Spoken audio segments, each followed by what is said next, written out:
चुनाव के समय इंडिया गठबंधन यूनाइटेड हो जाता है और चुनाव हारने के बाद डिवाइडेड। कृषि मंत्री ने इंडिया गठबंधन की बैठक स्थगित होने पर बोला हमला। 2024 के लोकसभा चुनाव में 400 प्लस सीट जीतने का किया दावा।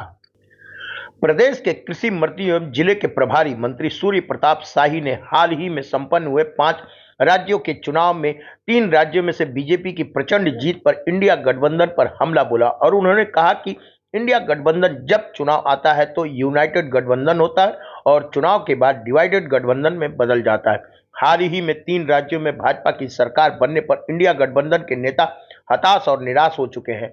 अब उन्होंने मान लिया है कि 2024 भारतीय जनता पार्टी और नरेंद्र मोदी जी का है और यह घबराहट उनके दिल में बैठी हुई है। इसीलिए आज 6 दिसंबर की बैठक इंडिया गठबंधन ने स्थगित कर दिया।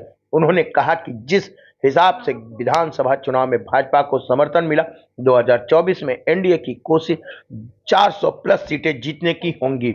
विधानसभा चुनाव में विपक्ष की हार का कारण गिनाते हुए जिले के प्रभारी मंत्री ने कहा कि सनातन धर्म पर टिप्पणी करना, देश के मान सम्मान को दूषित करने की कोशिश करना, देश की विशेषता को भंग करने की कोशिश करना और देश के श्रेष्ठ लोगों को जो नेतृत्व करते हैं उनके ऊपर हल्की टिप्पणी करना ही विपक्ष की हार का कारण है।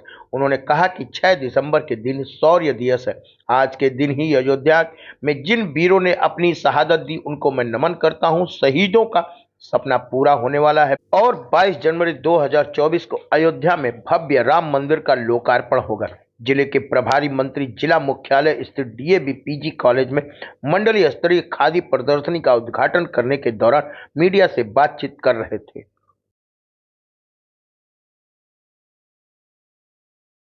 किस तरह से सरकार ऊपर का लोकल बढ़ावा दे रही है? देखिए, प्रधानमंत्री मोदी जी ने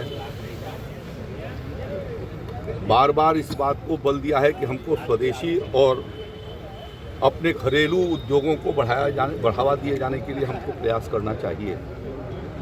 और इस दृष्टि से सभी मंडलों के भीतर उत्तर प्रदेश के सभी मंडलों में ऐसी एक खादी ग्रामोद्योग बोर्ड द्वारा मंडल स्तर की प्रदर्शनी लगाई जा रही है और इस प्रदर्शनी के माध्यम से जो प्रदेश के विभिन्न जनपदों के भीतर अपने उत्पाद होते हैं उन उत्पादों का यहाँ पर सबके जो स्टॉल लगाए गए हैं, जिसके माध्यम से यहाँ के आजमगढ़ वासी उससे खरीद सकते हैं, लाभान्वित हो सकते हैं। खादी हमारे देश का एक पुराना जो है वो ग्रामीण क्षेत्र का कारोबार रहा है और हमारे स्वतंत्रता आंदोलन से जुटा रहा। महात्मा गांधी जी ने और इस बात पर बल दिया था कि हमको चरखा को विकसित करके और चरखा के द्वारा सूत कटाई करना चाहिए।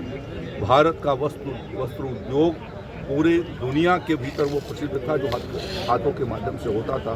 ढाका का मलमल वो कभी भारत का हिस्सा रहा है और इसलिए इसके माध्यम से सबको जागरूक किया जा सके।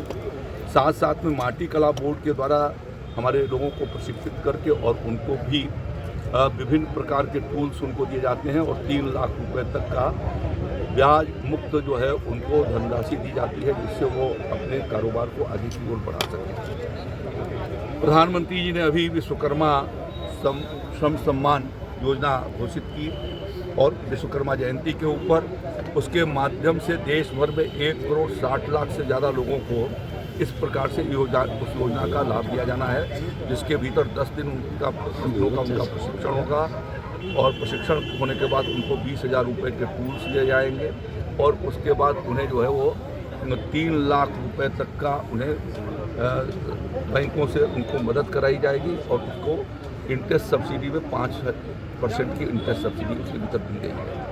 तो इन योजनाओं का लाभ उठा करके ग्रामीण क्षेत्रों में कुटीर उद्योग धंधे खड़े होंगे और उसके माध्यम से हमारे ग्रामीण जो शिल्पकार है, हस्तकार हैं, उनको वहाँ पर उनको रोजगार के अवसर मिल सकेंगे और यह एक और उनकी आर्थिक संपन्नता खड़ी हो सकेगी।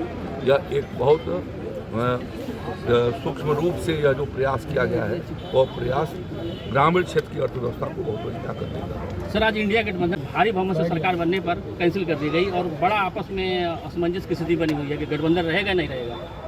आज 6 दिसंबर है और अयोध्या के भीतर जो शौर्य प्रदर्शन देशवासियों ने किया और उसके भीतर शहीद हुए मैं उन सब लोगों को अपनी ओर से श्रद्धांजलि अर्पित करता हूँ। और उनकी शहादत का अब दिन जो है, जो उस दिन के लिए उन्होंने आत्माहुति दी, अब उनका सपना और उनका संकल्प पूरा होने वाला है।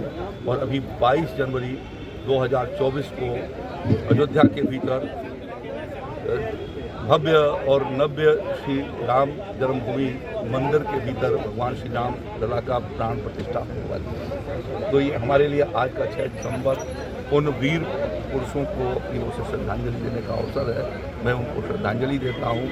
और जहाँ तक आपने कहा INDIA का, INDA जो है वो जब चुनाव आता है तो यूनाइटेड और चुनाव खत्म हो जाता है तो डिवाइडेड। अभी जब 3 राज्यों के चुनाव हुए, उसके परिणाम हो गए, तो अब उनका हौसला आधा तो हौसला पस्त हो चुका है। और उन्होंने ये मान लिया है कि 2024 भारतीय जनता पार्टी का ऊपर से नरेंद्र मोदी का है। और ये घबराहट उनके दिलों में बैठी हुई है, इसलिए जो है वो उस आहट से परेशान है और बैठक उन्होंने अपनी टाल दी। 400 प्लस रहेगा 2024 में? ये तो कोशिश होगी कि 400 प्लस हो जाए। सर विपक्ष के कुछ करना ही चाहिए। जो उटपटांग वो बोलते रहते हैं सनातन धर्म के ऊपर, भारत के मान बिंदुओं को जब वो धूल-धूसरित करने की कोशिश करते हैं, जो देश की विशेषता है उसको भंग करने की कोशिश करते हैं, तो उस पर उनको ज़रूर अपना और देश के श्रेष्ठ लोगों को जो नेतृत्व कर रहे हैं उनके ऊपर हल्की टिप्पणियाँ करते हैं, उन्हें जरूर उसके बारे में समीक्षा करनी चाहिए। ठीक।